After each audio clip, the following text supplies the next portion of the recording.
শুধু স্বাস্থ্যসেবা পৌঁছে দেওয়া না, স্বাস্থ্য সেবা নিশ্চিত করবার মতন আমাদের উপযুক্ত জনগোষ্ঠী তৈরি করা, অর্থাৎ ডাক্তার, নার্স এবং সেবায় যারা নিয়োজিত তাদের দিকে আমরা বিশেষভাবে দৃষ্টি দিই। মেডিকেল কলেজ তৈরির ক্ষেত্রেও আমরা অবশ্যই বিবেচনা করতে হবে যে আমাদের কত ছাত্র, কত শিক্ষক, শিক্ষার মানটা কতটুকু হবে সেটা বিবেচনা করেই করা হবে।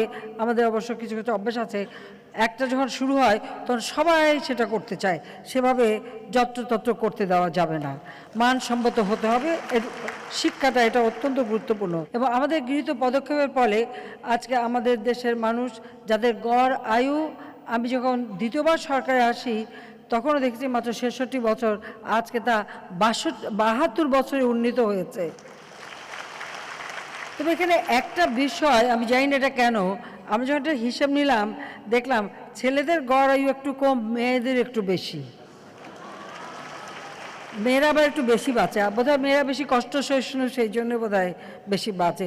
এই জন্য আমি ছেলেদের বলবো যে আপনারা আপনাদের নিজেদের সম্পর্কে সচেতন হন এবং নিজেরা একটু ভালো থাকার চেষ্টা করেন যাতে বেশি বাঁচতে পারেন।